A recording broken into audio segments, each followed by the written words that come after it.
बिस्मिल्लाहिर्रहमानिर्रहीम। अस्सलाम वालेकुम। खुश रहें, आबाद रहें।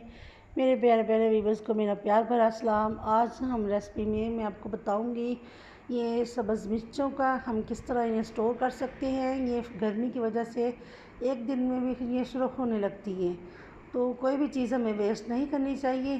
तो इन्हें हम 6 माह के लिए स्टोर करेंगे। तो इसका मैं बहुत बेस्ट तरीका आपको बताऊंगी। सबसे पहले तो हमें इन्हें धोकर वॉश कर लेना है, डंडियाँ नहीं उतारनी। डंडियाँ उतारेंगे तो पानी मिर्चों के अंदर चला जाएगा और फिर मिर्चें ख़राब होना शुरू हो जाती हैं, फिर से इसे स्टोर नहीं होंगी, फंगस लगेगी इनमें।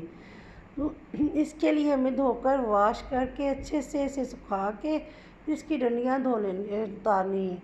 डंडियाँ उतारने के बाद जब इसे ब्लेंडर जग में डालेंगे, और आपने देखा कि मैंने जग में डालने के बाद हाफ़ कप ऑयल डाला है। ऑयल डालने के बाद इसे अच्छे से ग्राइंड करेंगे। ग्राइंड करने के बाद रिज़ल्ट आपके सामने है।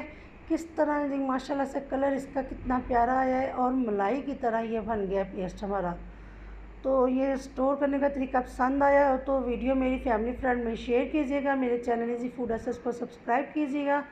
अपना बहुत ख्याल रखिएगा, दुआ में याद रखिएगा। अल्लाह हाफिज़।